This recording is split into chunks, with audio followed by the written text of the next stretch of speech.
नाज़रीन अस्सलाम वालेकुम। मुबाहिसा में आप सभी का खैर मकदम है। मैं हूं आपका मेज़बान सिकत बाकर। नाज़रीन, जम्मू कश्मीर के असम्बली बजट सेशन की बात अगर करें तो 7 बरस बाद यानी आज से आगाज़ हुआ है और हम ये कह सकते हैं कि सभी की नज़रें इस जानिब लगी हुई हैं, बिलखुसूस जम्मू कश्मीर के लोग जो जमहूरियत की बहाली का इंतज़ार कर रहे थे। इंतखाबात हुए और इंतखाबात के बाद अब बजट का ज़रूर इंतज़ार था और आज इसका जो है आगाज़ हुआ और 7 मार्च को बजट पेश किया जाएगा। तो आज हम बात करेंगे जम्मू कश्मीर की, जम्मू कश्मीर के असम्बली की और बजट सेशन की और अवामी तवक्कुआत की और इम्कानात क्या हैं और क्या ख़दशात हैं। उस हवाले से आज के इस प्रोग्राम में हम बात करेंगे और ये देखेंगे कि आज का जो यानी आगाज़ हुआ है सेशन का, जो इफ्तिताह हुआ है, इस्तकबालिया हुआ है और एलजी जम्मू कश्मीर के खुतबे से इसका आगाज़ हुआ और ख़ुतबे के हवाले से उन्होंने जो एड्रेस किया उस हवाले से क्या रिएक्शन सामने आए हैं और क्या उम्मीद की जा रही थी कि यानी एलजी के इस खिताब में क्या क्या मामलात को लाया जाएगा और किन मसाइल को उठाया जाएगा और क्या क्या जो है आगे के हवाले से लाहे अमल यानी बताया जाएगा। इस पर वाक़तन अगर हम देखें तो बहुत सारी तफसीलात हैं, लेकिन जो अपोजिशन पार्टियां हैं उनकी जो नुमाइंदे हैं उनकी जानिब से जो रद्दअमल सामने आए हैं और उन्होंने किस तरह की जो है अपने इत्मीनान का इजहार किया और किस तरह की मायूसी का इजहार किया, उस पर बात करेंगे। और फिर बरसर इख्तिदार पार्टी यानी नेशनल कॉन्फ्रेंस की जानिब से क्या दावे किए गए हैं और 7 मार्च को पेश किए जाने वाले बजट के हवाले से क्या कुछ कहा जा रहा है, इस पर भी हम बात करेंगे। और इस दरमियान अगर जम्मू कश्मीर की जो ज़मीनी सूरत हाल है एक्चुअल वो क्या है और दिल्ली की जानिब से क्या कहा जा रहा है, यहाँ पर मुख्तलिफ मामलात हैं। यानी कुछ तो वो मामलात हैं जो सियासी उमूर से जुड़े हुए हैं, कुछ तो मईशत से जुड़े हुए हैं और कुछ तो वो भी हैं जो ह्यूमन एंगल, इंसानी ख़दरों की बुनियादों पर उन मामलात को हल करने की ज़रूरत है। तो ये सारे मामलात हैं, ये तो हम अंदरूनी तौर पर देख रहे हैं, लेकिन उससे हट के जम्मू कश्मीर का एक ऐसा हसास मामला भी है जिसके हवाले से ख़ुद अगर हम अपने जम्मू कश्मीर असम्बली की नशिस्तों की बात करें तो हमारी नशिस्तें सिर्फ जम्मू कश्मीर के जो इस पार है वहाँ की नहीं है, बल्कि उस पार के जो नशिस्तें हैं वो भी हम जो है उसको भी मखलूआ हमने रखा है। हमारे वज़ीर दाखिला अमित शाह कहते हैं कि यानी जम्मू कश्मीर मुकम्मल होगा जब हम सरहद पार के कश्मीर को जब तक हम इसमें मिला नहीं लेंगे। तो यानी इंटरनेशनली भी अगर हम देखें तो जम्मू कश्मीर की वो हसास एक मुनफरद नौइयत है, तो उस एतबार से भी सरहदात की सूरत हाल को भी अगर हम देखें वो भी एक मसला है। लेकिन हम क्या सभी को एड्रेस कर रहे हैं और मिन जुमला तौर पर क्या हम वाकई जम्मू कश्मीर को खुशहाल जम्मू कश्मीर, तरक्की याफ्ता जम्मू कश्मीर और जो वहाँ के लोगों के रिक्वायरमेंट्स हैं, जो मुतालबात हैं, उसको हम पूरा करना चाहते हैं, जो कहते हैं क्या वो कर रहे हैं। बहुत सारे सवालात हैं। बहरहाल आज तो आगाज़ हुआ है, अब आगे क्या क्या होगा उस पर क्या रिएक्शंस आ रहे हैं उस पर भी आज के इस प्रोग्राम में हम बात करेंगे। उन्वान हमने दिया है जम्मू कश्मीर असम्बली में 7 बरस बाद बजट सेशन। मेरे साथ इस वक्त हमारे नुमाइंदे और जम्मू कश्मीर के करस्पॉन्डेंट जुड़ चुके हैं। शबनम फैयाज। शबनम अस्सलाम वालेकुम। वालेकुम अस्सलाम। जी शबनम, आज आप जम्मू में रहे मुसलसल यानी असम्बली में जो कुछ आज प्रोसीडिंग रही और जिस तरह से एक इफ्तिताहिया हुआ तो इसकी मुकम्मल आपने कवरेज की और तमाम चाहे वो बरसर इख्तिदार पार्टी के लीडरान हों, MLAs हों या फिर अपोजिशन पार्टियों के MLAs हों, आज़ाद अरकान हों, उन सब से बात की और उन सब के जो है रिएक्शंस आपने जो है जाने। तो बहरहाल ख़बरें तो अपने मकाम पर होती हैं, ख़बर में जो खबर होती है वो ख़बर पहुंचा दी जाती है, लेकिन इसके साथ साथ ख़बर के पीछे भी बहुत सारे यानी ख़बर होती है मैं कहूँगा, और उसके साथ साथ उसका कॉन्टेक्स्ट होता है, तो उस पर जो है बात रह जाती है। इस प्लेटफॉर्म के ज़रिए हम उसी को जो है तलाश करने की कोशिश करते हैं। शबनम, मैं जानना चाहूँगा सबसे पहले जो यानी LG का जो खुतबा रहा, जो एड्रेस उन्होंने किया, तो उसको किस तरह से लिया जा रहा है, उस हवाले से क्या कहा जा रहा है? देखिए, आज अभी की निगाहें 3 मार्च जी असेंबली का बजट इजलास, उसकी शुरुआत जी। लेफ्टिनेंट गवर्नर मनोज सिन्हा के खुतबे से। उसका इंतजार 10 बजे बिल्कुल वो पहुंचे अपनी जगह पे, जहां उन्हें इस एड्रेस को करना था और जहां खुतबा पेश करना था। तो उन्होंने उससे पहले जितने भी काबीना के वजीर आला के साथ साथ अपोजिशन बीजेपी के तमाम मेंबरान असेंबली और पीडीपी या जितने भी मेंबरान असेंबली वो वहाँ पे मौजूद रहे जी। और लेफ्टिनेंट गवर्नर के एड्रेस यानी खुतबे का इंतजार करते रहे। जब बिल्कुल 10 बजे तो जब वो एंटर हुए तो उन्होंने पहले जो कौमी तराना है वो बजाया गया। उसके बाद उन्होंने एड्रेस स्टार्ट किया, शुरू किया और सबसे पहले उन्होंने कहा कि जिस तरह जम्मू कश्मीर खासकर वादी कश्मीर में बर्फबारी हुई, चाहे पहाड़ी इलाकों में, मैदानी इलाकों में, तो इस बार हुकूमत ने इस तरह के इंतजाम किए थे कि कहीं से भी कोई इस तरह की शिकायत मौसूल नहीं हुई कि लोगों को परेशानी रही, क्योंकि बिजली सप्लाई को जल्द से जल्द बहाल किया गया, सड़कों को बहाल किया गया और लोगों को किसी भी तरह की दिक्कत से बचाने के लिए हुकूमत जो है वो अनटोज रही और उन्होंने काम किया। तो इसके बाद वो बिल्कुल आहिस्ता आहिस्ता हर एक सेक्टर पर बात करते रहे, जिसमें उन्होंने स्टेट फूड की भी बात की, जिसमें उन्होंने तमाम शोबाजात की बात की, चाहे उसमें हॉर्टिकल्चर हो, चाहे उसमें एग्रीकल्चर हो, चाहे उसमें एजुकेशन हो, चाहे उसमें हेल्थ हो, या इसके साथ साथ सियाहत के हवाले से बात की। और उन्होंने जोर दिया कि सियासत अपनी जगह, लेकिन यहाँ जो मेंबर चुन के आता है वो अवाम के नुमाइंदे के तौर यहाँ पहुंचता है, अवामी मसाइल को दूर करने के लिए यहाँ पहुंचता है। तो एक विट होके हर एक को अपनी जिम्मेदारी का सबूत देकर जम्मू कश्मीर के रोशन मुस्तकबिल के लिए काम करना चाहिए। और ये सिलसिला लगातार वो अपने किताब में जारी रखे हुए थे कि इस दौरान जब इंजीनियर रशीद के भाई जो लंगेट के मेंबर असेंबली हैं शेख खुर्शीद, वो सामने नमूदार हुए और उन्होंने अपने हाथों में 2 प्लेकार्ड्स रखे थे, जिसमें बारामूला और कुथवा के हवाले से वो इंसाफ की गुहार लगा रहे थे कि उन फैमिलीज को इंसाफ दिया जाए। और इस दौरान उनके वो प्लेकार्ड्स जो है वो उनसे छीन लिए गए मार्शल के जरिए से। जब वो इसके बावजूद उस एहतजाज की सूरत में खड़े रहे तो उनको बाद में बाहर भी निकाला गया। लेकिन गवर्नर, लेफ्टिनेंट गवर्नर जो है मनोज सिन्हा, उन्होंने अपना किताब जो है वो जारी रखा। और लगातार वो हुकूमत के हवाले से अवाम दोस्त रहे, तरक्याती कामों की बात करते रहे और तरक्की की जिन मंजिलों को छुआ है, खासकर रेल सर्विस की बात की, जैद टनल की बात की, उन्होंने श्रीनगर जम्मू कौमी शाहरा की बात की, उन्होंने हेल्थ सेक्टर की खास तौर पर बात की, एजुकेशन सेक्टर की बात की और ख्वातीन की बात की। और ये जरूर दर्शाने की कोशिश की कि जम्मू कश्मीर की सरकार अवाम दोस्त पॉलिसियों को आगे बढ़ाएगी और कोशिश ये होगी कि जम्मू कश्मीर के आवाम को राहत नसीब हो। जी शबनम, यहाँ पर सबसे पहले जिस तरह से आपने यानी शेख रशीद जो इंजीनियर रशीद के भाई हैं और इन लैंगेट से जो है एमएलए हैं, रुकने असेंबली हैं, वो ऐसा ही मालूम हुआ जिस तरह से रशीद साहब की जो है याद को उन्होंने ताज़ा किया और वो तने तनहा जो है सामने आए और बयान यानी जिस तरह से मुतालबा किया जो बारामूला और कठुआ में जो हलाकतें हुई थी उस हवाले से, फिर उसके बाद बाहर भी वो अपने एहतजाज को जारी रखा उन्होंने। अच्छा, इसी के साथ अगर हम देखें ये हलाकतों का मामला है। अब दूसरी चीज़, यूसुफ तारेगामी ने महरूसीन के हवाले से जो जेलों में बंद है उस हवाले से भी उन्होंने बात की।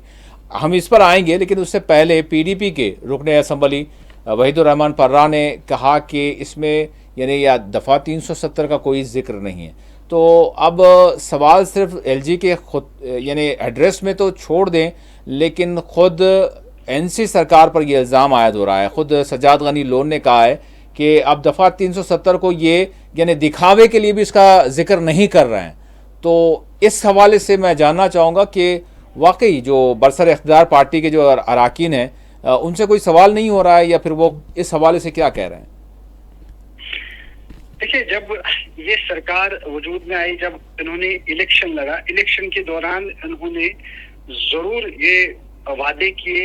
ये नारे भी दिए कि जम्मू कश्मीर के स्पेशल स्टेटस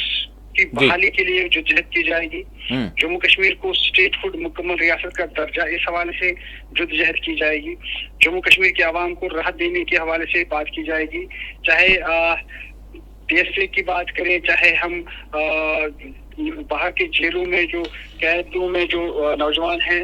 उनको वादी कश्मीर मुंतकली नजदीक जेलों में रखने की के हवाले से बात की। हर एक वो नारा दिया गया जिससे आवाम को वो उम्मीदें उनमें बढ़ी कि जब हम कोई सरकार सामने लाए, हाँ, उसके लिए वोट करेंगे तो वो मसाइल उनके हल होंगे। जबकि इसके साथ साथ आवाम को राहत देने के लिए 200 यूनिट बिजली फ्री यानी मुफ्त फराहम करने की बात की गई। जबकि उसके अलावा अगर बात की जाए तो रसोई गैस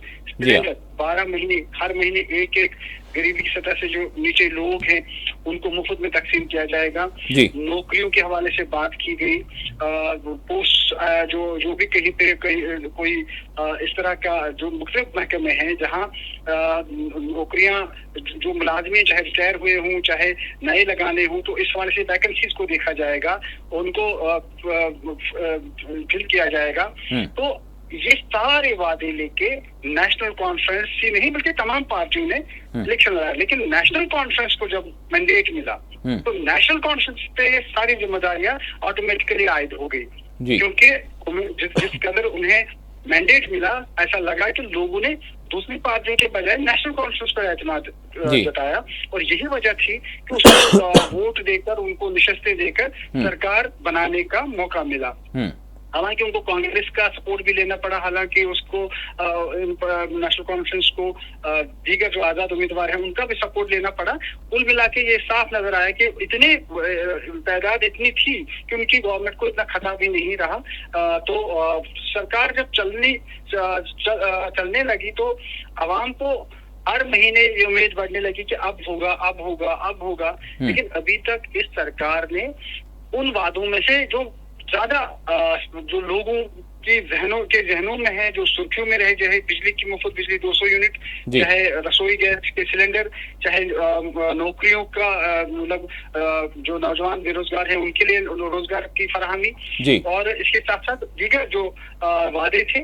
वो उम्मीदें बढ़ने लगी। लेकिन ऐसा जब 2-4 महीने 5 महीने हो गए तो उन्हें लोगों को जरूर ये लगा कि शायद ये सरकार उस पोजीशन में नहीं है जिस पोजीशन में रहकर इन मसाइल को हल किया जा सकता। क्या इसका मसला जिस तरह से LG के एड्रेस में यानी रियासत के दर्जे की बहाली की बात की गई, जिक्र किया गया, लेकिन ये मुसलसल किया जा रहा है, क्या वो रियासती दर्जे की बहाली ना होना ये सारे मामलात की वजह बन रहा है? और जो अवामी मुंतखबा हुकूमत है वो जिस तरह से काम करना चाहती है या फिर जो उसने वादे किए हैं उस हवाले से उनके हाथ बंधे हुए हैं। और फिर सवाल फिर यहाँ पर ये होगा कि फिर अब अगर आप जोर नहीं लगाएंगे तो फिर कब जोर लगाएंगे और मजीद कितना इंतजार करना पड़ेगा लोगों को? यहाँ ये साफ नजर आ रहा है कि नेशनल कॉन्फ्रेंस की सरकार जो उमर अब्दुल्ला की क़यादत में काम कर रही है, उनकी एक नरम रवैया वाली पॉलिसी जो है उसको अपनाए हुए हैं। वो नहीं चाहते हैं कि दिल्ली से इस कदर रंजिशें बढ़ाई जाए कि जो अभी सूरत बेहतर है इसमें भी परेशानियां पैदा हों। तो ये एक पॉलिसी के तहत नेशनल कॉन्फ्रेंस खासकर उमर अब्दुल्ला आगे बढ़ रहे हैं। लेकिन दूसरी जानिब अगर आज ही महबूब मुफ्ती जो PDP की प्रेसिडेंट है, साबिक़ वज़ीर आला भी है, तो उन्होंने कहा कि एक जारहाना अप्रोच वज़ीर आला उमर अब्दुल्ला का होना चाहिए जो नहीं है उनके बकौल। और वो चाहते हैं कि बयानात से ही, प्रोटेस्ट से ही, बात से ही ये करनी चाहिए। और दिल्ली से एक टक्कर लेने की जिस तरह बात वो करती है, वो चाहती है कि उमर अब्दुल्ला वज़ीर आला रह के भी ही वो करे। और अगर वो नहीं कर रहे हैं तो शायद उनके बकौल अवाम के जज्बात और उम्मीदों को उन पे पानी फेरा जा रहा है। लेकिन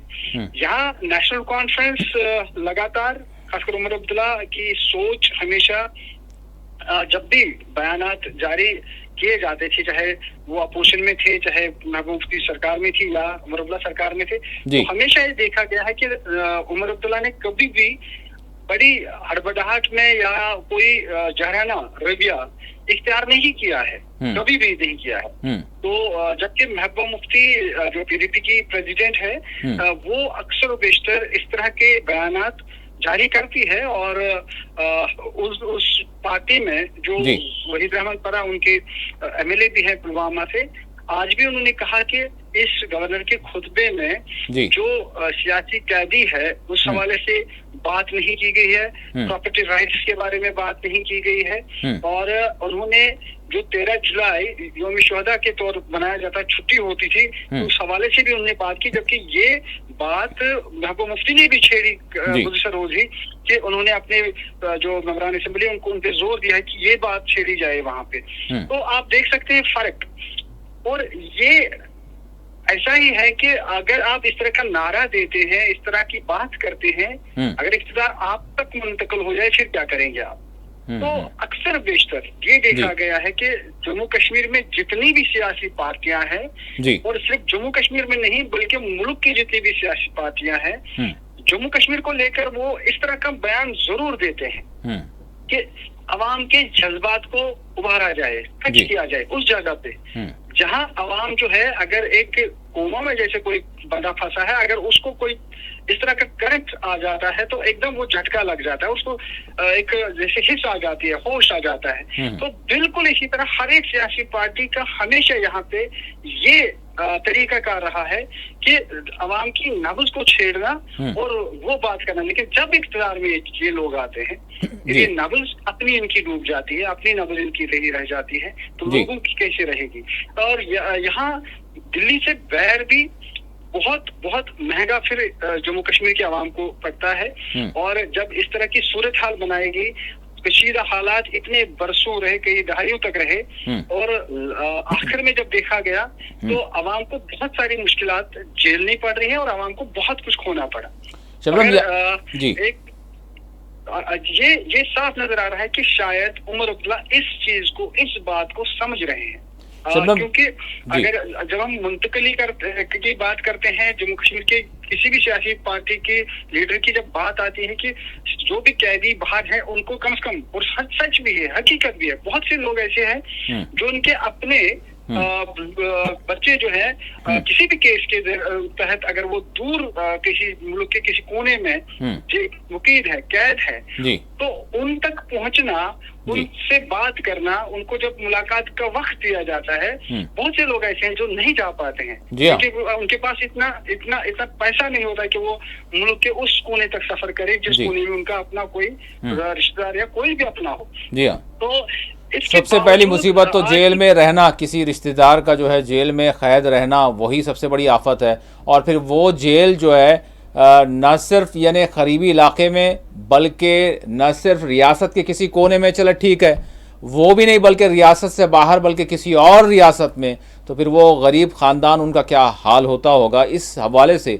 यकीनन जो है नज़रसानी करने की बात की है ख़ुद यूसुफ तारेगामी ने भी, कि जितने भी केसेस ऐसे हैं उस पर नज़रसानी की जाए, कम अज़ कम उनको लाया जाए दूसरी रियासतों में जो कैद हैं। जी बिल्कुल शबनम। अच्छा शबनम, मैं जी प्लीज़। हाँ देखिए, जब जहाँ हमने बात की अभी तक के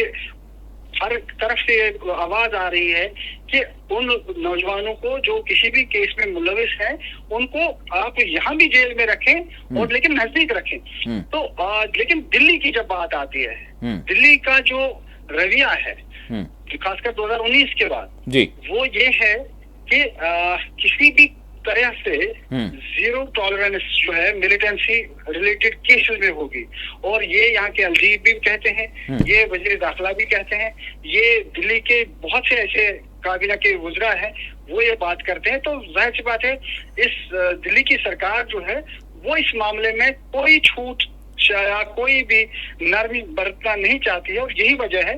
कि ये बातें कुछ लोग ही करते हैं और शायद उमर अब्दुल्ला इस चीज को भांपते हैं, जानते हैं और शायद नहीं कर पाते हैं। अंदर से शायद उनकी भी चाहत हो कि अगर ऐसा हो तो उन्हीं के दौर में हो और वही इस तरह की बात छेड़े और ये हो जाए। लेकिन शायद अभी जो उनको तरफे जो मसाइल हैं वो कम नहीं है और बहुत छोटे नहीं है, वो बहुत बड़े मसाइल हैं। खासकर स्टेट हुड वो चाहते हैं सबसे पहले उनको जम्मू कश्मीर का मुकम्मल रियासत का दर्जा उन्हें हासिल हो, और अगर वो उसमें चीफ मिनिस्टर रहेंगे तो बहुत कुछ, अगर सब तो नहीं लेकिन बहुत हद तक बहुत कुछ वो कर सकते हैं जिससे लगे आवाम को कि उमर अब्दुल्ला की सरकार बेहतर है। आज यही वजह है कि उनके रवैये में, जिस तरह महबूबा मुफ्ती चाहती है, पीडीपी चाहती है कि दिल्ली से बात आंखों में आंखें डाल कर की जाए, शायद उमर अब्दुल्ला इसी वजह से नहीं कर पाते हैं। अच्छा शबनम, यहाँ पर शायद इसी वजह से ये सवाल भी उठ रहे हैं, और फिर साथ ही साथ ठीक है, आज एलजी का एड्रेस था जिसकी वजह से हो सकता है कि भाजपा के जितने भी अराकीन थे, जबकि अपोजिशन, असल अपोजिशन हम कहेंगे कि बड़ी तादाद में तो वही हैं, लेकिन वो बड़े जो है अच्छी तरह से उन्होंने जो है समाअत किया और पूरा ताउन करने की बात की। और फिर इसके साथ साथ जो एक यानी जो प्रोसीडिंग जो शुरू हुई है, हम ये कहेंगे कि जो आगाज़ हुआ है, तो इसमें बीजेपी का भी सॉफ्ट कॉर्नर हम देख रहे हैं। और जिस तरह से उमर अब्दुल्ला पर जो इल्ज़ाम आयद हो रहा है कि वो दिल्ली से कहीं ना कहीं बड़े सॉफ्ट जो है नज़र आ रहा है, जिस तरह से एक उनका जारहाना अप्रोच होना चाहिए वो नहीं नज़र आ रहा है, तो क्या यही वजह थी कि आज पहले ही दिन उमर अब्दुल्ला को कहना पड़ा कि बीजेपी के साथ हमारी किसी भी तरह की मुफाहमत नहीं हो सकती? क्या यही वजह है कि ये सारी चीज़ें, ये सारा मंजर ये बन रहा है कि नेशनल कॉन्फ्रेंस को बोलना पड़ रहा है कि हम बीजेपी के साथ नहीं हैं, हम बीजेपी के साथ जाने वाले नहीं हैं? जी शबनम। ये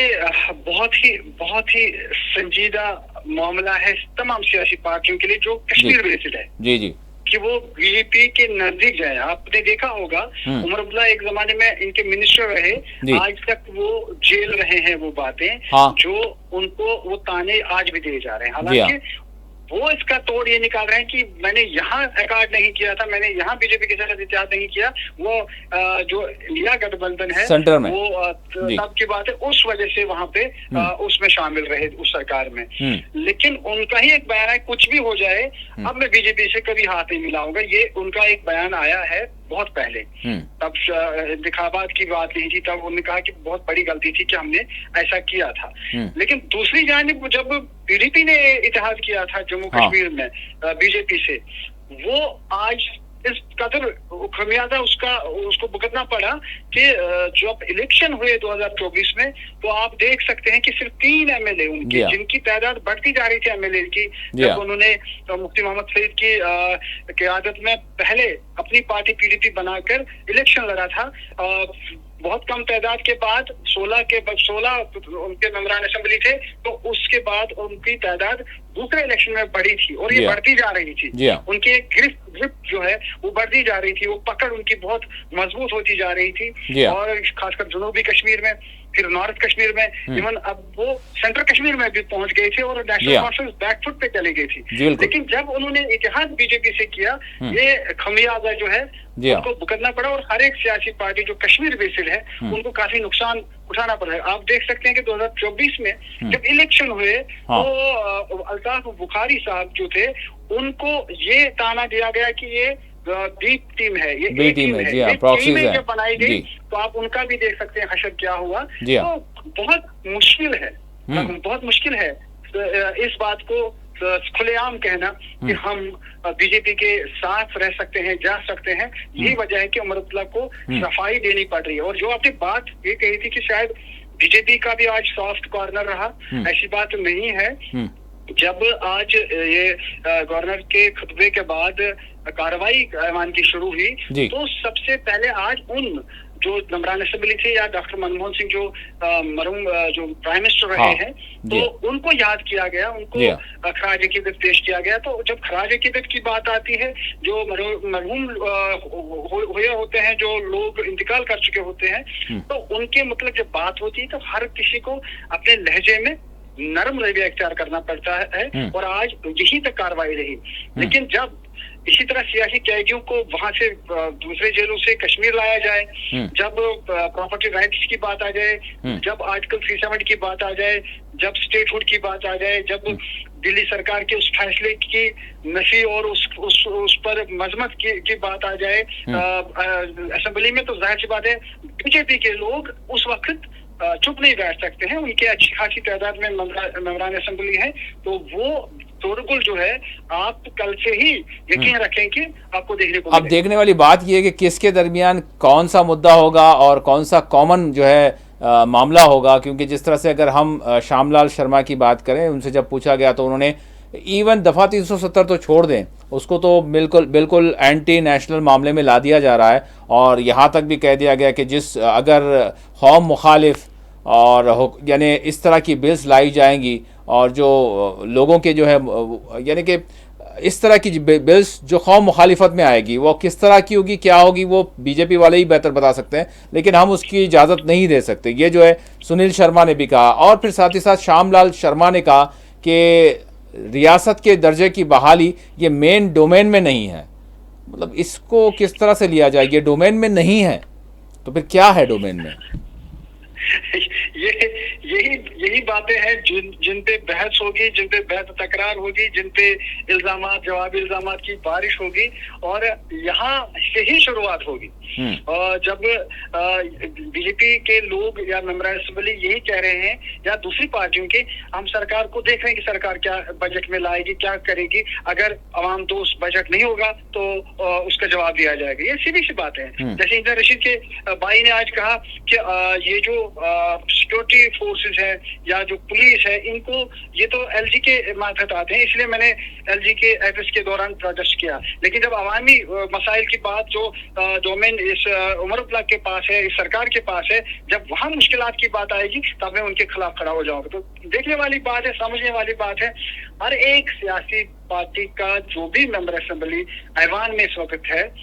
अपनी पार्टी को खुद की शिनाख्त को जाहिर करना चाहता है, खुद को बेहतर से बेहतर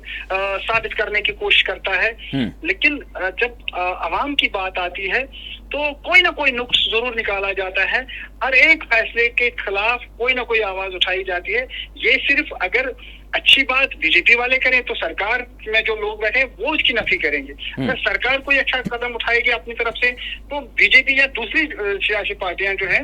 वो उनके लोग मेंबर असेंबली वो आवाज उठा के शोर करके ये कहते हैं कि इसमें ये नुक्स है, ये नहीं होना चाहिए था। तो इस ऐवान में क्योंकि लोग जब इसको देखते हैं तो उनको लगता है जो ज्यादा शोर करता है, जो उछल कूद ज्यादा करता है, जो कपड़े फाड़ता है, जो बैनर फाड़ता है, जो प्ले कार्ड हाथ में उठाता है, तो शायद यही है। तो एक पॉलिसी जो एक बड़ा लीडर होता है, जो उसका सियासी कद बड़ा होता है, वो सियासी लीडर सियासी तरीके से, जमहूरी तरीके से अवाम की खिदमत जरूर करता है और उस मकसद को हासिल करता है जिस मकसद को वो आगे ले जाना चाहता है।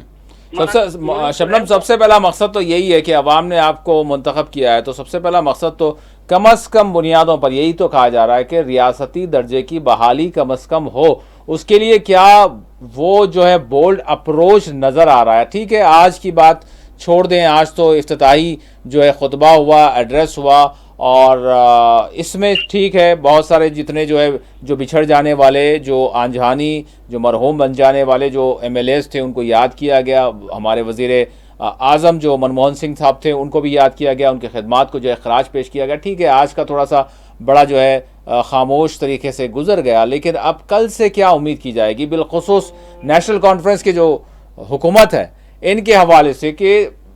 रियासत के दर्जे के हवाले से? ठीक है, 370 के हवाले से हम आगे बात करेंगे, लेकिन रियासत के दर्जे की बहाली के लिए क्या किया जाएगा और किस तरह की बिल्स आएंगी और कौन सी बिल्स को क्या जो है तायीद फराहम की जाएगी? मैं जानना चाहूँगा कि सबसे पहला रियासती दर्जे की बहाली के लिए इस सरकार से क्या उम्मीद की जाए? बहुत सारी उम्मीदें की जा रही है, लेकिन क्या हो सकता है आगे? देखिए,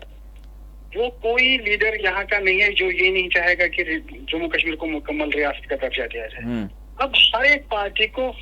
अपनी तरीके से अपनी पार्टी के जो नस्बुल उनका है वो उसमें परेशानी है। अगर बीजेपी की बात करते हैं वो खुलकर तो नहीं कहते हैं कि हम सही कर रहे हैं कि गलत कर रहे हैं। उनको पता है कि दिल्ली वाले जरूर ये कह रहे हैं, चाहे उसमें वजीर दाखिला हो, चाहे प्राइम मिनिस्टर हो, चाहे कोई भी हो, हर एक ये जरूर कहता है कि मुनासिब वक्त पे, वो ये नहीं करेंगे हम नहीं देंगे, वो कह रहे मुनासिब वक्त पे जम्मू कश्मीर को रियासत का दर्जा दिया जाएगा। अब जम्मू कश्मीर में जो बीजेपी यूनिट है इसमें इतनी हिम्मत है कि वो इसको बदले, इस बात को छेड़े, ये कहे कि ये गलत है कि हमें स्टेटहुड होना चाहिए। तो ये एक सियासी तरीकाकार है और यही वजह है, वरना हर कोई चाहता है। अगर बीजेपी का ही वजीर आला हो यहाँ पे, तो उसको भी यही परेशानियां होंगी। पीडीपी का वजीर आला, उसको भी यही परेशानी होगी। जो इस वक्त वजीर आला उमर अब्दुल्ला को है, तो हर कोई चाहेगा कि उनको अगर जम्मू कश्मीर का वजीर आला की वो कुर्सी या वो सरकार मिलती है, उसे बाइख्तियार सरकार मिले। लेकिन बीजेपी को परेशानी ये है कि नेशनल लेवल पे जो लीडरान उनके जो मरकज में सरकार इस वक्त बैठी है, उनकी जो पॉलिसी है, उस पॉलिसी को वो पार नहीं, वो जो लक्ष्मण रेखा जिसे हम कहते हैं, उसको पार नहीं कर सकते, फैला नहीं सकते हैं। अब हो सकता है कि बस एक करारदाद के हवाले से इस पर जो है इत्तेफाक किया जाए और करारदाद जो है मंजूर कर ली जाए कि मरकज से वही जो है एक अपील में एक इजाफा, एक थोड़ा सा उसका वेट हो जाएगा कि भाई करारदाद भी मंजूर हो गई कि फौरी तौर पर करें। इसके अलावा और क्या हो सकता है? जी, लेकिन जो मरकजी सरकार है वो इससे गाफिल नहीं है कि जम्मू कश्मीर का क्या किया जाए। उनको हर दिन 24 घंटे 24/7 जिसे हम कहते हैं, उनको जम्मू कश्मीर की फिक्र है। लेकिन जम्मू कश्मीर की सिमत, कौन सी सिमत इसको देनी है, कौन सी डायरेक्शन, कौन सा किस तरह इसको लेना है, जी, वो उस पे काम कर रहे हैं। और वो चाहते हैं कि जम्मू कश्मीर को रियासत का दर्जा भी दिया जाए। फिर वो इसका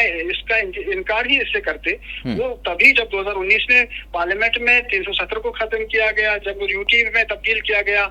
मरकज के जेर इंतजाम 2 इलाकों में तकसीम किया गया जम्मू कश्मीर को। लेकिन उसी वक्त वजीर दाखिला ने जम्मू कश्मीर को रियासत के दर्जे की बात कही और पार्लियामेंट में कही और खुलेआम कही, तो उससे वो इनकारी कभी नहीं हो सकते हैं। लेकिन जो वो मुनासिब वक्त जो होता है,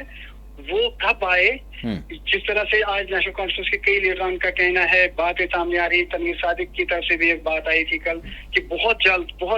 इस साल के आखिर तक जम्मू कश्मीर को रियासत का दर्जा मिलेगा। पता नहीं कि इस कदर उन्हें कौन सी दिशा में कौन सी किरण नजर आई, वो कहना काबिल वक्त होगा। लेकिन इतना जरूर, जब तक दिल्ली को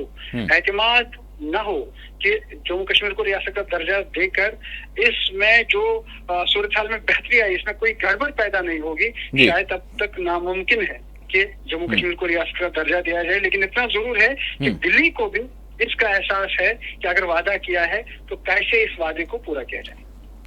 शबनम, यहाँ पर अब सिर्फ और सिर्फ यानी रियासती दर्जे की बहाली के लिए इतने मराहिल और इतनी जो है पॉलिसीज़ और इतना जो है वेट एंड वॉच और सारी चीज़ें जो है हो रही हैं, इसके लिए ही जो है क्या होगा इसका कोई अभी सही अंदाज़ा नहीं है। तो फिर दफ़ा 370 जो सुप्रीम कोर्ट से यानी सुप्रीम कोर्ट में गया, ठीक है, अब ये कहा जाता है, मुजफ्फर शाह साहब अगर रहे हैं तो वो ये बोलते हैं कि अभी ये ख़त्म नहीं हुआ है मामला, अभी हमने जो है इस पर जो है मज़ीद जो है नज़रसानी के लिए जो है अपीलें की हैं और मुकम्मल इसको हतमी फ़ैसला नहीं कहा जा सकता। तो बहरहाल जो सुप्रीम कोर्ट के अभी ज़ेरे दौरा हैं, बल्कि सुप्रीम कोर्ट ने एक फ़ैसला तो दे भी दिया है, अब उसको दफ़ा 370 को और 35A को जो पीडीपी की जानिब से उठाया जा रहा है और उस पर जो है बात की जा रही है। अगर पीपल्स कॉन्फ्रेंस के सरबराह अगर सजाद गनी लोन साहब की बात करें, उन्होंने कहा है कि कम अज़ कम जो है दिखावे के लिए जो नेशनल कॉन्फ्रेंस किया करती थी दफ़ा 370 का नाम लेकर, अब वो भी ये हुकूमत नहीं कर रही है। तो फिर क्यों इस मामले को उठाया जा रहा है और क्या इससे हम उम्मीद कर सकते हैं, जबकि नेशनल कॉन्फ्रेंस का तो मौक़िफ़ यही है कि भाई ये तो सुप्रीम कोर्ट में है, इस तरह का जो है इस तरह की बात की गई है। तो अब क्या लग रहा है इस बजट सेशन में? देखिए, जिस तरह मैंने इससे पहले भी इस हवाले से अगर हम वजीर आला ही से सवाल कर लें तो मतलब क्या बात इस हवाले से आ रही है कि दफ़ा 370 के हवाले से हुकूमत का यानी कि क्या अपना मौक़िफ़ है? जी देखिए, हुकूमत में कोई ऐसा लीडर या ऐसा मेंबर असेंबली नहीं होगा जो ये नहीं चाहेगा कि दफा 370 मिले, वापस मिले और ये जो छीना गया वो वापस मिले, कोई से इनकारी नहीं है। लेकिन जिस तरह से पीपल्स कॉन्फ्रेंस की सजाद गनी लोन की आप बात करते हैं, पीडीपी की बात करते हैं, दूसरे अवामी इत्तेहाद पार्टी के लीडर की बात करते हैं, तो ये वो लोग हैं जो इस वक्त बड़ी कम तादाद में ऐवान में मौजूद हैं। तो अवाम के, क्योंकि उनको पता है कि अभी इस सरकार में उनके लिए कुछ है ही नहीं, उनको खोने के लिए कुछ है ही नहीं, और वो गेम जो भी जो भी बहस करेंगे, जो भी मुद्दा उठाएंगे, जो भी जिसमें गर्माहट हो, जिसमें जम्मू कश्मीर के अवाम की दुखती रग पे जो है हाथ रखा जाए, तो वो उस चीज को करने की भरपूर कोशिश करेंगे। उनको पता है, उनको मालूम है कि अगर कुछ ना सही, जो पंचायती इंतखाबात होने वाले हैं, जो उस पर तो असर हो जाएगा वाले हैं, उस लेवल पे उनको कम से कम लोगों में एक फेस, एक चेहरा दिखाने का मौका मिले। और कोशिश ये उनकी है कि वो ज्यादा से ज्यादा जो है लोगों को अपनी तरफ खींच लाए और आगे चलकर उनके लिए राहें हमवार हो। वरना दिल्ली जो है, दिल्ली में जो लोग बैठे हैं, जो सरकार में बैठे हैं, उनके जो भी वो क्या कुछ कर सकते हैं, ये तमाम सियासी पार्टियों के लीडरान, बड़े बड़े लीडरान जानते हैं। और उनको मालूम है कि अगर सरकार नहीं कुछ कह पाती है तो उनके कहने से भी कुछ नहीं होगा। लेकिन इसके बावजूद वो कहते हैं, वजह उसकी ये है कि वो ज्यादा से ज्यादा लोगों को अपनी तरफ माइल करने की कोशिश करते हैं और इस सरकार को निशाना बनाकर इसको नाकाम बनाने या नाकाम सरकार पेश करने की कोशिश जरूर करते हैं। और जाहिर सी बात है, ये सियासी खेल ही ऐसा है जिस खेल को इसी तरह खेला जाता है। और ये खेल अगर अपोजिशन में इस वक्त नेशनल कॉन्फ्रेंस होती, शायद वो भी इसी तरह का खेल खेलती। तो ये खेल जारी है। अवाम के मसाइल की बात जब आती है, अवाम के परेशानियों की जब बात आती है, उन लोगों की बात जब आती है जिनके अपने बहुत दूर जेलों में, कैद खानों में है, उनको नजदीक जेलों में लाने की जब बात आती है, तो ये वो बातें हैं जिसकी तरफ देखने की बहुत जरूरत है। और दिल्ली को भी चाहिए कि वो ज्यादा से ज्यादा कोशिश करे अवाम पे, जो जम्मू कश्मीर के अवाम है, सियासी लीडरों पे वो कितना एतमाद करे या क्या करे, लेकिन अवाम पे उनको एतमाद करने की जरूरत है, ताकि अवाम को लगे कि दिल्ली जो है, अपना मुल्क जो है, इसमें उनको दूसरी निगाह से नहीं देखा जाता है। और शायद ये पूरे मुल्क की बेहतरी के लिए बहुत जरूरी है। इस बात की ज़रूरत है। लेकिन यहाँ पर जिस तरह से अगर जो अपोजिशन के जो अरकान हैं, या फिर जिस तरह से PDP की सरबराह महबूबा मुफ्ती की बात, वो जिस तरह से आज एलिगेशंस लगा रही हैं, या फिर सज्जाद गनी लोन की बात करें, तो फिर लोगों की जानिब से यही सवाल होगा कि भाई सज्जाद गनी लोन वो हैं जिन्होंने मोदी जी को जो है अपना बड़ा भाई कहा और किस तरह से जो है इनकी खुरबतें हुई थी। और फिर इसके साथ साथ अगर हम महबूबा मुफ्ती से करें तो फिर आपने तो भी हुकूमत बनाई थी साथ में, अब वो उस पर भी बात ये होती है कि भाई वो हमने जो है जम्मू का जो मैंडेट था उसका एहतराम किया था और हमने हमारे मकासद अलग थे वगैरह वगैरह। लेकिन उस मौके पर भी ये सारी चीज़ें बात सामने आई थी, चाहे वो अफसा की बात, यानी कि अफस्पा की बात करें, ठीक है, और फिर इसके साथ साथ दीगर मामलात भी थे, गिरफ्तारियों की मामलात थी, महर हुसैन की जो है कश्मीर में लाए जाने की, मुंतकिल करने की बात, उस वक्त भी ये सारे मामलात थे। और फिर इसके साथ साथ अब ये जो शराब का जो मामला है, इस हवाले से भी कहा जा रहा है कि आपने भी हुकूमत की थी कि भाई आपने क्यों जो है इस पर मुकम्मल पाबंदी के लिए जो है पेशरफ नहीं की, आज कर रहे हैं। तो ये तो वाकई शबनम, ये लोग इन सारी चीज़ों को देख रहे हैं। अब इसका नतीजा क्या होगा, ये बात है कि फिर इंतखाबात होंगे तो फिर लोग बताएंगे, और किस तरह से बताएंगे इसका कोई जो है गारंटी नहीं है हमारे पास। क्योंकि हमने वो भी वक्त देखा है कि जब जो पोलिंग बूथ्स हुआ करते थे वो बिल्कुल कितने % हुआ करता था और लोगों का क्या एतमाद था। अब जब एतमाद बना है तो उस एतमाद को जो है बरकरार रखने की ज़रूरत है हर किसी को। अब ये सारी चीज़ें होंगी तो फिर क्या होगा, ये ज़रूर जो है सवाल बाकी रह जाता है। मौका है शायद अब। बिल्कुल जी शबनम, मैं यही जानना चाह रहा हूँ कि वो मामला जो माजी में गलतियाँ हुई हैं उसको सुधार लिया जाए, कम अज़ कम बुनियादों पर, कॉमन मिनिमम प्रोग्राम जिस तरह से कहा गया था उसी बुनियादों पर जो है लोगों के जो मसाइल हैं, जो कहा जा रहा है, जो किया जा सकता है, कम अज़ कम अगर वो नहीं किया जाएगा तो फिर आने वाले दिनों में लोगों का एतमाद कैसा होगा, वो बहुत बड़ा सवालिया निशान बनकर रह जाएगा। शबनम, अब यहाँ पर अब ये जानना चाहूँगा मैं आपसे कि अब जो बिल्स पेश करने की बात की जा रही है, तो अब इन बिल्स में वो कौन सी बिल है जो ख़ुद जो है सरकार को लाना चाहिए, और फिर जिन बिल्स की बात की जा रही है अवलीन तौर पर, तो वो सारी चीज़ें क्या, मतलब किस तरह का मंजर हो सकता है, मैं आपसे जानना चाहूँगा।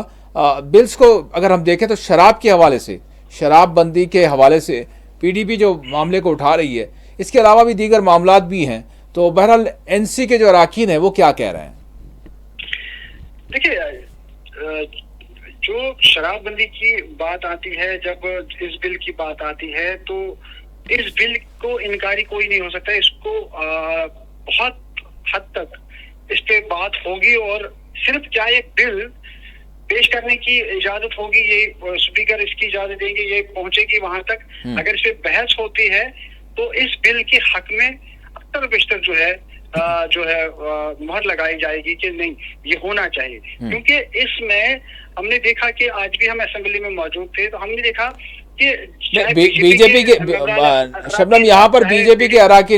के अराकीन का जो है लाजिम है कि उनका रद्दमल, क्योंकि इनका रद्दमल खुलकर नहीं है, इस हवाले से मोहतात है, जिस तरह से होना कंडीशनल है। तो हाँ, वो कुछ भी करें, लेकिन इतना जरूर कहते हैं कि हाँ होना चाहिए, क्योंकि उनको मालूम है कि वो खुलेआम ये नहीं कह सकते हैं कि नहीं होना चाहिए। तो यही वजह है कि ये बिल ही ऐसा है, ये बात ही ऐसी है कि जिस बात से चाहकर भी कोई इनकार नहीं कर सकता है, इसको हाँ में ही हाँ मिलानी पड़ेगी, चाहे आप पे कितने भी अंदर से चोट आ जाए। ये जरूर ये बिल ऐसा बिल है जिसकी नफी बहुत मुश्किल है कि कोई कर पाए, खुलेआम कर पाए। और नेशनल कॉन्फ्रेंस में अक्सरियत जो है वो मुस्लिम अराकीन की है, तो किसी भी सूरत अगर और रमजान के महीने में कौन चाहेगा कि अगर एक बिल सामने आती है तो इस पे वोट ना करे और ये कहे कि नहीं ये जारी रहना चाहिए। बिल्कुल, तो बहुत मुश्किल में ये बिल ही ऐसा है जिसपे हर सियासी पार्टी का लीडर जरूर तायद करेगा, ना चाहते हुए भी इस बिल के हक में फैसला दे सकता है कि शराबबंदी होनी चाहिए। तो इसके अलावा बहुत से अच्छा, और जो इसके साथ साथ शबनम बिलखुसूस बरखी के चार्जेस में जो इजाफा, और फिर बरखी के अगर महकमे ही की बात करें, हम प्राइवेटाइजेशन की बात करें, तो सारी चीज़ें हो गई हैं। अब ये सारी चीज़ें जो लोगों की जानिब से जो एहतजाज भी हो रहे हैं, जो बात की जा रही है कि बरखी के चार्जेस कम हो, किस तरह से होंगे जब मामला जो है प्राइवेटाइजेशन हो जाएगा, जब सब सारी चीज़ें खानगियाने के तहत चली जाएंगी, तो फिर क्या हम उम्मीद कर सकते हैं? जब सरकारों से उम्मीद नहीं कर सकते तो फिर ये खानगी जो है इदारों से हम क्या उम्मीद लगा कर बैठ सकते हैं? तो इस हवाले से एक तो डिजिटल मीटर्स का, एक तो वो जो स्मार्ट मीटर्स हैं, और उसमें जो हम देख रहे हैं कि आए रोज़ लोगों की जानिब से एहतजाज हो रहा है, और बरखी के जो चार्जेस बढ़ रहे हैं, उस हवाले से क्या हम उम्मीद कर सकते हैं? ठीक है, 200 यूनिट की आपने बात की, अब वो भी कब होगा उसकी भी बात, यानी पूरी कामिल यकीन नहीं है कि कब से किस तरह से लोगों को फ़ायदा उसका होगा जो आपने वादा किया था। लेकिन ओवरऑल सारी जनता की बात है ना, सभी को चार्जेस बढ़कर आ रहे हैं, और फिर जो बरखी की बिजली की जो किल्लत का मामला है वो भी अपने मकाम पर है। लोगों को बहुत परेशानी है बिजली के बिल की अगर बात की जाए, लोग पिछे जा रहे हैं, लोग नहीं अदा कर पा रहे हैं बिल। और बिजली का बिल जब इसकी बात आती है, जब महीना मुकम्मल होता है, तो हर एक साल को डर रहता है, वो डर जाता है बिजली का बिल कितना होगा। और इसमें कोई ऐसा निजाम भी नहीं है जो आपका बिल आ जाए आप इसको ये क्लियर कर ही नहीं पाते हैं कि ये क्या वाकई तौर सही तौर बिल आया है कि नहीं आया है। हाँ। बहुत से लोग ऐसे हैं जो कहते हैं कि हमने इतनी खर्चा जो है बिजली खर्च नहीं की थी, फिर भी हमें इस कदर बिल क्यों है। तो इस मामले को मतलब साफ शफाफ तरीके से पहले एक्सेप्ट करने के लिए बिल्कुल शबनम, बहुत सारे सारिफीन उनकी ये शिकायत, या हम देखते हैं कि भाई जिस तरह से आपने भी कहा, लोग भी यही कहते हैं कि भाई हमारे पास उतना जो है उतने चीज़ें है ही नहीं कि जिसकी वजह से जो है बिल इतना आ जाए। और बहुत सारे ये भी दावा करते हैं कि भाई हम बहुत दिनों तक घर में नहीं थे, लेकिन उसके बावजूद जो है बिल हमारा ये जो है आ गया है। तो शक व शुबहात का इजहार किया जाता है, मतलब वो जो डिजिटल मीटर्स हैं तो उस हवाले से वही सबसे बड़ी मुश्किल बात है, जो शक शुबा आम शख्स को, और इसमें जो बहुत ही गरीब लोग हैं, हाँ, वो पीछे जा रहे हैं, जी हाँ, जिनकी कहीं पहुंच नहीं है, जिनके घर ये बिल जब पहुंचता है तो उनका दिल बैठ जाता है। तो इस पे तवज्जो देने की सख्त जरूरत है। और सबसे ज्यादा परेशानी और जम्मू कश्मीर के आवाम को ये भी है कि इतने पावर प्रोजेक्ट्स यहाँ पे है, इसके बावजूद उन्हें जहाँ किल्लत का सामना है, बिल जो शरह जो है वो होनी चाहिए थी, वो ऐसा महसूस नहीं कर रहे हैं, और उनको ज्यादा से ज्यादा जो है इसके चार्जेस देने पड़ते हैं। ये भी एक तकलीफ दे आवाम के लिए एक बात है, और शायद कोई सरकार में इतनी हिम्मत भी नहीं है कि वो इसको ठीक करे और ये एक बात कहे कि अगर जम्मू कश्मीर में इस कदर जो बिजली प्रोजेक्ट्स जो है, पावर जो पानी के जरिए से जो है यहाँ का यानी सबसे बावजूद वसाइल में, जम्मू कश्मीर के वसाइल में एक सबसे बड़ा वसीला है, लेकिन वो यही तो कहा जाता है कि पावर हाइड्रो प्रोजेक्ट जितने भी हैं उससे मुल्क की दीगर रियासतों को जो है वो बिजली सरबराह होती है, सप्लाई होती है। लेकिन अफसोस की बात यह है कि जहां से वो निकल रहा है, जहां से वो सप्लाई हो रही है, वहीं के लोग जो है तारीकी में रहते हैं। तो एक दुल्हन बन के आ जाती है और लोगों को बहुत सा खर्चा इस पे करना पड़ता है। ये बिजली जहां से बाहर जाए और बाहर से जब वापस लौट के आती है जम्मू कश्मीर, तो यहाँ के लोगों को, कारखानादारों को, आम गरीब लोगों को बहुत सा जो है प्रेशर इससे बढ़ जाता है। और इस बिल को किस कदर वो फिर सह लेते हैं वो वही लोग जानते हैं जो उनके दरमियान होते हैं। हमने अपनी आंखों से देखा है बहुत लोगों को रोते हुए। लेकिन इस सरकार के पास या मरकजी सरकार के पास क्या वाकई इस बिल के बदले इतना बड़ा दिल है कि वो जम्मू कश्मीर के आवाम के लिए बिजली के हवाले से कम कोई राहत देने में कामयाबी हासिल कर सके? बिजली इस्तेमाल करने वाले सारिफीन, उनका मसला है। वो जो है डिजिटल मीटर्स के हवाले से, स्मार्ट मीटर्स के हवाले से वो सवाल कर रहे हैं सरकार से कि हमारी जो मतलब हमारी रोटी रोज़ी चलना मुश्किल है और हमारे जो मुलाजिमतों से हमारे ये जो तनख्वाहें आती हैं उससे ज़ायद जो है, बल्कि उसका आधा हिस्सा जो है अगर बिजली के इसराफ में चला जाएगा तो फिर वो क्या करेंगे। इस हवाले से भी शायद सरकार को सोचना होगा और इस बजट सेशन में इस मामले पर भी जो है कोई एक पेशरफ्त करनी होगी। मैं शबनम इसी के साथ चाहूँगा कि कोई दिन ऐसा नहीं जाता कि जिस दिन जो आर्जी मुलाजिमीन हैं मुख्तलिफ सरकारी महकमेजात में वो एहतजाज ना करते हों। यहाँ तक कि हम ये भी देखते हैं कि जो माजूरीन हैं, डिसेबल लोग हैं, उनकी जानिब से भी एहतजाज होता है और उनको भी हम ये मनाजिर देखकर बड़ी तकलीफ़ होती है कि उनको भी पुलिस की जानिब से उनको भी कुछ वक्त के लिए हिरासत में लिया जाता है और पुलिस स्टेशन पहुंचाया जाता है। मतलब कहाँ हम पहुंच गए हैं, किस तरह की सूरत हाल है। लोगों के जो बुनियादी मुतालबात हैं, ये तो कोई सियासी नौयत का कोई मतलब अलायदगी पसंदगी वाला मामला तो नहीं है। अरे भाई, कम से कम ये चीज़ तो होनी चाहिए। बड़ा मतलब तकलीफ़ होती है जब आम लोग बिल्कुल बेसिक उनकी जो ज़रूरत है उस हवाले से जब सवाल करते हैं। एक अरसे दराज से वो जो है खिदमात अंजाम दे रहे हैं, किसी महकमे से जुड़े हुए हैं और उनको मुस्तकिल नहीं किया जाता। क्या ये भी मुद्दे हैं बजट सेशन में? क्या इसको भी उठाएंगे बीजेपी वाले या सभी मिलके? जी,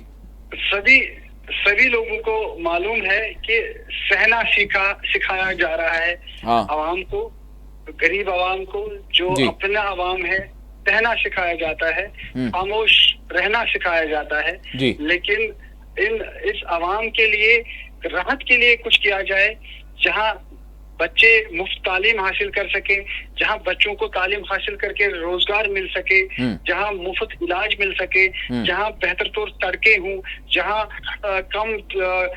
दामों में बिजली फराहम हो आवाम को। इसी तरह से जो अगर एजुकेशन के साथ साथ जो दूसरे मसाइल जो है, खासकर हॉर्टिकल्चर के, एग्रीकल्चर के, फ्लोरिकल्चर के,